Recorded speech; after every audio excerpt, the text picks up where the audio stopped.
আল্লাহ বলেন মানুষকে ভেবেছে সে শুধু বলবে আমি ইমানদার আর তাকে আমি জান্নাতে ঢুকাই দিব। না, কখনো না, কোশ্চিন কালেও না। আমাদের জীবনে যত হতাশা, আমাদের জীবন নিয়ে যত অভিযোগ, আমাদের মনে যত কষ্ট, আমাদের হৃদয়ের ভেতরে যত অস্থিরতা, তার মূলে হচ্ছে এই সমস্যা যে আমরা ভুলেই গেছি আমরা পরীক্ষা দিতে আসছি।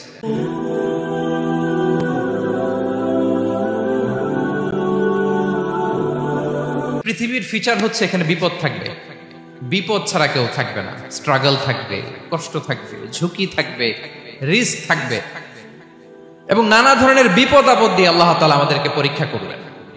এটা মাস্ট, এটা আমাদের মাইন্ডসেটে নিয়ে নিতে হবে।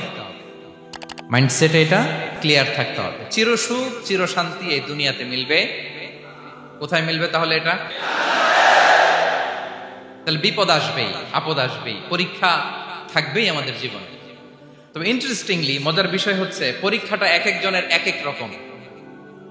পুরো পৃথিবীটা একটা পরীক্ষা ক্ষেত্র, কিন্তু কারো প্রশ্নপত্রের সাথে কারো প্রশ্নপত্রের কোনো মিল নাই। সুবহানাল্লাহ।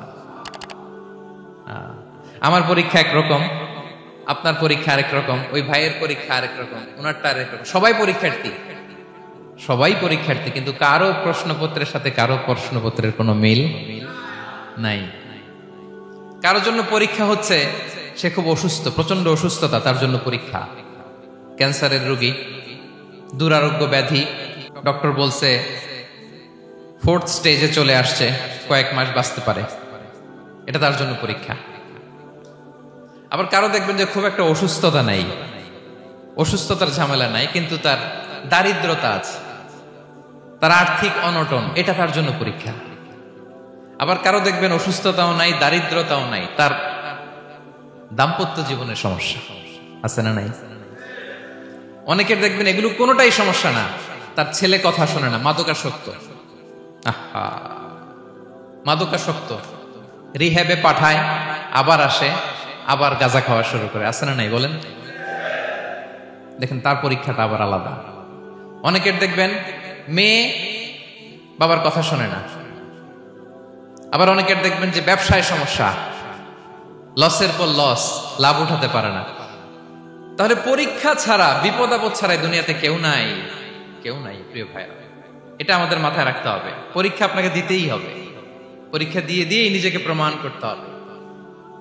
আর এক একজনের পরীক্ষাটা এক এক রকম, কারো পরীক্ষার সাথে কারো পরীক্ষার কোনো মিল থাকবে না। তো মাঝে মাঝে আমরা এটা ভুলে যাই। আল্লাহ তাআলা কালামে পাকে রিমাইন্ডার দিয়ে আমাদেরকে স্মরণ করিয়ে দিতে চান যে এই পৃথিবীতে আসলে তোমরা এসেছো পরীক্ষা দিতে। আমাদের জীবনে যত হতাশা, আমাদের জীবন নিয়ে যত অভিযোগ, আমাদের মনে যত কষ্ট, আমাদের হৃদয়ের ভেতরে যত অস্থিরতা, তার মূলে হচ্ছে এই সমস্যা যে আমরা ভুলেই গেছি আমরা পরীক্ষা দিতে আসছি। এটা যদি ভুলে না যান, এটা যদি আপনার মাইন্ডসেটে থাকে যে পুরো জীবনটা একটা পরীক্ষা, তাহলে দেখবেন কোনো কিছু আপনাকে কাবু করতে পারবে না। আপনি হতাশ হবেন না, জীবন নিয়ে আর অভিযোগ থাকবে না, আপনি ভেঙে পড়বেন না, সব অভিযোগ হতাশা দূর হয়ে যাবে। তার মানে বুঝতে পারলাম পরীক্ষা আপনাকে দিতেই হবে। পরীক্ষা দেয়া ছাড়া এই পৃথিবী থেকে চলে যাওয়ার কোনো চান্স বা সুযোগ আমাদের কারো নেই। সূরাতুল আনকাবুতে আল্লাহ তাআলা এই কথাটা আরো চমৎকার ভাবে বলেছেন। আল্লাহ তাআলা ইরশাদ করছেন, আহাসিবান নাসু আইয়ুতরাকু আইয়াকুলু আমান্না ওয়া হুম লা ইফতানুন ওয়ালাকাদ ফাতান্নাল্লাযীনা মিন ক্বাবলিহিম ফালা ইয়া'লামান্নাল্লাহুল্লাযীনা সাদাকু ওয়ালা ইয়া'লামান্নাল কাযিবিন। আল্লাহ বলেন মানুষকে ভেবেছে সে শুধু বলবে আমি ইমানদার আর তাকে আমি জান্নাতে ঢুকাই দিব। না, কখনো না, কোশ্চিন কালেও না। বরং পূর্ববর্তীকালে যারা পৃথিবীতে এসেছিল তাদেরকে আমি পরীক্ষায় নিয়েছি, পরীক্ষা করেছি, এবং তাকেও ইমানের প্রশ্নে সে সত্যবাদী না মিথ্যাবাদী পরীক্ষা দিয়ে দিয়ে নিজেকে প্রমাণ করতে হবে। ঠিক কিনা বলেন? পরীক্ষা দিয়ে আপনাকে প্রমাণ করতে হবে। এবং এই পরীক্ষার ব্যাপারটা, এটা যে শুধু আমরা সাধারণ মানুষ আমাদের জীবনে দুঃখ বিপদ পরীক্ষা এমনটা না। এই পৃথিবীর সবচেয়ে শ্রেষ্ঠ মানুষ যারা ছিলেন তাদেরকে আল্লাহ পরীক্ষা নিয়েছেন।